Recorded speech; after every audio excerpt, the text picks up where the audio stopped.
এই বছর বাংলা টেলিভিশনে অসংখ্যবার মুখের বদল হয়েছে। কখনো প্রধান নায়িকা পাল্টে গেছে, কখনো আবার নায়ক।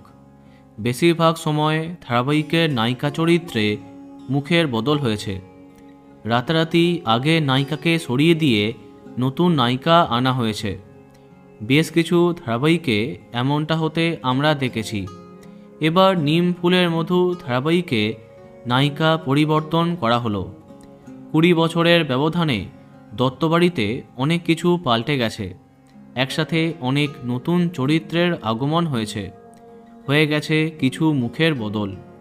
এতকাল ধারাবাহিকের অন্যতম প্রধান খল চরিত্র ছিল মধুমিতা, যে চরিত্রে মন জয় করেছিলেন মানসী সেনগুপ্ত। কিন্তু বর্তমানে তিনি সন্তান সম্ভবা, ছুটি নিয়েছেন।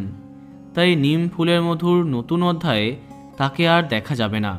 তার পরিবর্তে সম্ভবত নতুন মধুমিতা হচ্ছেন জনপ্রিয় টেলি অভিনেত্রী সঙ্গীতা ঘোষ। এর আগে অনেক ধারাবাহিকে তাকে দেখেছে দর্শক, যেমন ইরাবতী চুপকথা, মন ফাগুন, স্বয়ংসিদ্ধা, সাঁঝের বাতি, মন মানে না প্রভৃতি। জি বাংলার ফিরকি সিরিয়ালেও তাকে দেখা যায়।